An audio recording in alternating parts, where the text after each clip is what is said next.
Jusqu'à 9h, Good Morning Business. Notre invité, Nordine Hachemi, PDG de Kaufmann & Broad. On n'a pas arrêté de discuter pendant la publicité parce que vous êtes insatiable et c'est passionnant. Et on va recommencer parce que, au fond, on se pose plein de questions, bien évidemment, sur le marché de l'immobilier. Où va-t-on? Est-ce que cette bulle des actifs immobiliers peut éclater ou pas? Et vous nous disiez, mais pas du tout. Regardez le marché mondial. D'abord parce qu'il y a des liquidités. Mais ensuite, en France, par exemple, il n'y a toujours pas assez d'offres par rapport à la demande. Alors, on met à part les bureaux, on en parlera après. Mais sur le résidentiel, c'est vrai qu'on est toujours en pénurie. Alors on est en pénurie, d'abord parce que à l'origine, c'est quand même on construit des logements qui sont occupés. On n'est pas en train de construire des logements qui vont rester vides. C'est pas des résidences secondaires. Et s'ils sont occupés, c'est parce qu'il y a une politique familiale depuis après-guerre qui incite effectivement à une croissance démographique. Donc il y a des besoins de logement.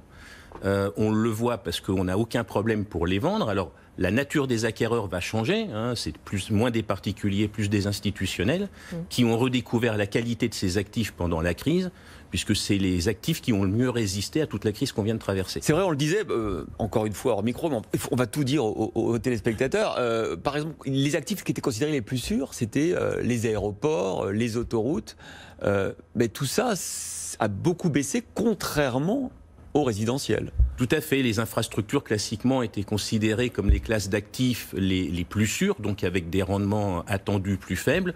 Le logement apparaissait pas dans cette catégorie. On a pu voir à travers la crise sanitaire que les loyers ont continué d'être payés parce qu'à la fin, on a besoin de se nourrir et de se loger quoi qu'il arrive. Donc il y a une forte demande de la part des institutionnels pour acquérir des logements aujourd'hui, alors qu'ils n'étaient pas nécessairement présents il y a 1 ou 2 ans. Mais il y a un problème de permis de construire. Exactement. Donc on a une chance énorme. On a des acquéreurs d'un côté, on a des besoins de l'autre. On pourrait même mobiliser l'épargne plutôt que de faire du private equity. Pourquoi pas investir dans des logements? Un logement, ça crée 2 emplois. C'est pas mal comme start-up en soi. Et des emplois qualifiés, des plombiers, des électriciens. Et localisés.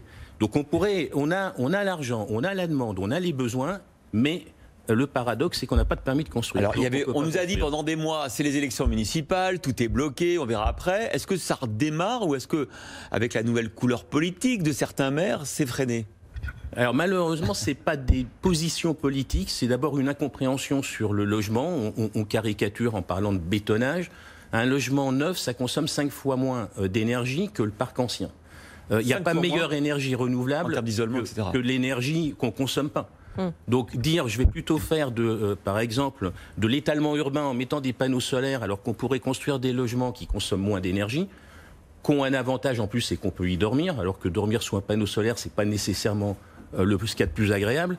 Donc on peut investir dans la transition énergétique en investissant dans le logement. On peut investir sur les friches industrielles où on va dépolluer les sols et éviter l'imperméabilisation des sols, parce que souvent sur ces projets, on désimperméabilise en plus de dépolluer les sols. Donc il y a quand même un besoin de revoir cette perception qu'on a du logement aujourd'hui. Du coup, est-ce que vous pensez que les prix immobiliers peuvent baisser, comme certains indicateurs commencent à le dire, ou vous trouvez ça complètement aberrant par rapport au jeu de l'offre et la demande?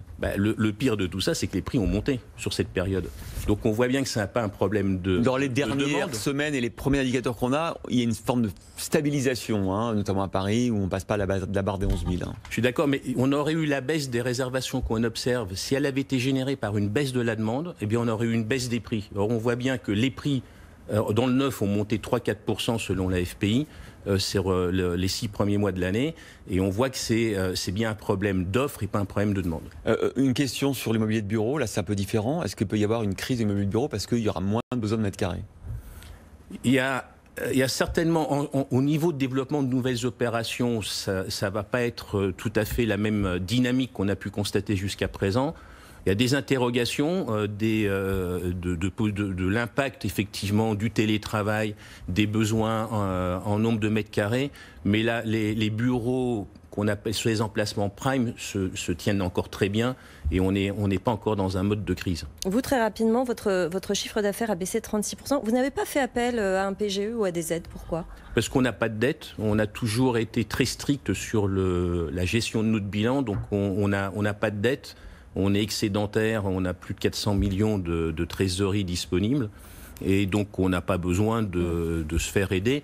La baisse du chiffre d'affaires, c'est qu'il nous manque un trimestre en activité, et même si les entreprises, nos chantiers ont repris une activité à 100% maintenant, les 3 mois qui nous manquent, on ne les rattrapera pas cette année. Vous rattraperez l'an prochain, vous retrouverez un étiage normal ou pas? Tout à fait, alors ça c'est des activités qu'on pousse devant nous, qu'on va réaliser.